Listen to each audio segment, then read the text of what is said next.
आओ पहाड़ी के सर्वोच्च स्थान के देवदारू पर चढ़कर चारों ओर देखें।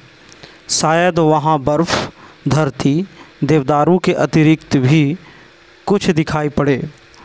क्या यहाँ बड़े बड़े वृक्ष ही उगते हैं? क्या इस भूमि में छोटे पौधों, घासों के लिए स्थान नहीं है? लेकिन इसके बारे में हम कोई राय नहीं दे सकते। हम जाड़े के 2 भागों को पार कर अंतिम भाग में हैं। जिस बर्फ़ में ये वृक्ष गड़े हुए से हैं वह कितनी मोटी है, इसे नापने का हमारे पास कोई साधन नहीं है। हो सकता है वह 8 हाथ या उससे भी अधिक मोटी हो। अब की साल बर्फ़ ज़्यादा पड़ रही है, यह शिकायत सभी को है। देवदारू के ऊपर से कोई दिखलाई पड़ता है, वही बर्फ़, वही वनस्पति, वही ऊंची नीची पहाड़ी भूमि। हाँ, पहाड़ी की दूसरी ओर एक जगह धुआं उठ रहा है।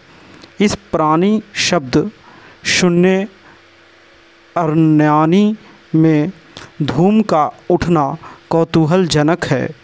चलो वहाँ चलकर अपने कौतूहल को मिटाएं। धुआं बहुत दूर था, किंतु स्वच्छ निर्भर आकाश में वह हमें बहुत समीप मालूम होता था। चलकर अब हम उसके नज़दीक पहुंच गए हैं। हमारी नाक में आग में पड़ी हुई चर्बी तथा मांस की गंध आ रही है। आओ, और अब तो शब्द भी सुनाई दे रहे हैं। ये छोटे बच्चों के शब्द हैं। हमें चुपचाप पैरों तथा सांस की भी आहट न देकर चलना होगा, नहीं तो वे जान जाएंगे और फिर न जाने किस तरह का स्वागत वे खुद या उनके कुत्ते करेंगे।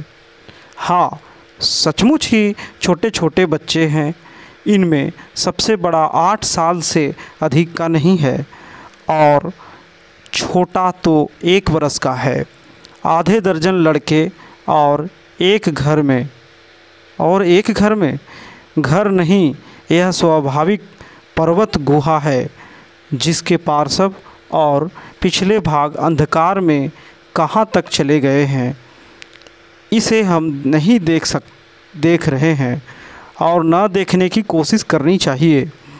और सियाने आदमी, एक बुढ़िया जिसके सन जैसे धूमिल श्वेत केस उलझे तथा जटाओं के रूप में इस तरह बिखेरे हुए हैं कि उसका मुंह उनमें ढका हुआ है। अभी बुढ़िया ने हाथ से अपने केस को हटाया। उसकी भौं भी सफ़ेद हैं।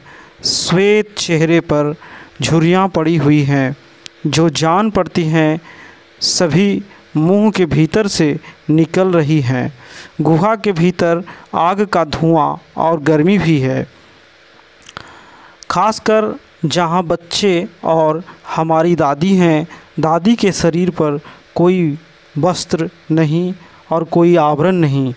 उसके दोनों सूखे से हाथ पैरों के पास धरती पर पड़े हुए हैं।